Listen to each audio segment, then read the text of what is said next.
Hey everybody, I am coming to you with today's educational follow-up video. Suzanne asked me a question about foreclosures and short sales. And don't mind my little guy, he's homesick today, so I'm doing some babysitting. And maybe a baby in the video will make more people watch it. This is Dash. All right, so let's first talk about the difference between a short sale and a foreclosure. A lot of folks don't know this. So a short sale is when somebody wants to get out of their house or sell it, but they owe more than the house is worth.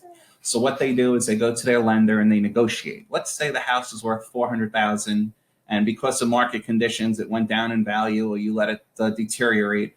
You owe 405 and it's worth 400, and you're only getting offers for 390. Maybe you're behind one or two payments. You're not that far behind where it is a foreclosure. You can go to your bank and say, listen, I want out of this property. I don't want to go into a foreclosure situation. Will you take 390? We'll call it a day. I'll send you the keys. We'll sell the house and be done. And if the bank says yes, you can close on them. As far as mortgages on them, there's really nothing different about them. The only thing you need to know is the lender has to approve the short sale. So I've seen these close in 30 days. I've seen them close in 6 months. I've seen them not close at all because of negotiations between the lender. But a short sale is not a foreclosure. The bank does not own the house. A foreclosure is when you really fall behind in your payments. The bank tried everything to get you to stay in that house. You just cannot afford it. They take possession. They go to the court. They do what they have to do. They own the house, and then they're selling it on the market, and you get evicted. Sometimes with these houses, folks, they try and get back at the bank, and they take anything of value. They steal the copper pipes. They wreck the kitchens. So it can be a little tricky getting mortgages on these. Sometimes you have to do renovation loans to get in them, especially if the utilities are off. So that's the difference between short sale and foreclosure. The bank owns it on a foreclosure. The bank does not own it on a short sale.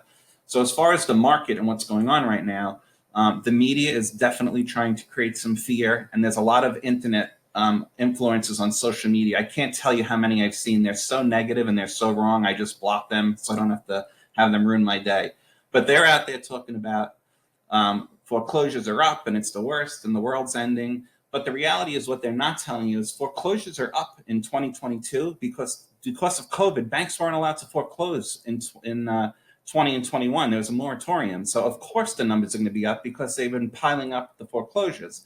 What they're not telling you is foreclosures are actually down 60% from 2019 and 95% from 2010.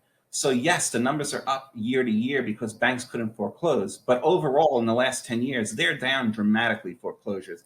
And here's why. I'm going to follow up with facts, with a lot of these internet influences and the media don't do. The fact is in 2008, when we had that last housing crisis, folks only had on average 18% equity in their home. So if you don't have a lot of meat in the game and things go south, you're just going to say, here's the keys, take the house, I'm done. Right now, the average equity folks have in America is 58%, which means people owe less than half of what their houses are worth. If that's your situation and things get a little south, are you going to walk away from the house and give up your equity? No, you're going to get a second job. You're going to do whatever you can to keep that house. So don't listen to the media. I've been saying this for a really long time. Yes, foreclosures are up year over year, but they're down almost 90% since, 2010. And that is the difference about foreclosures and short sales. And if you want to talk about financing and buying any of these types of properties, please reach out to me. Say goodbye, buddy. Magic Mortgage Mike. Talk to you soon.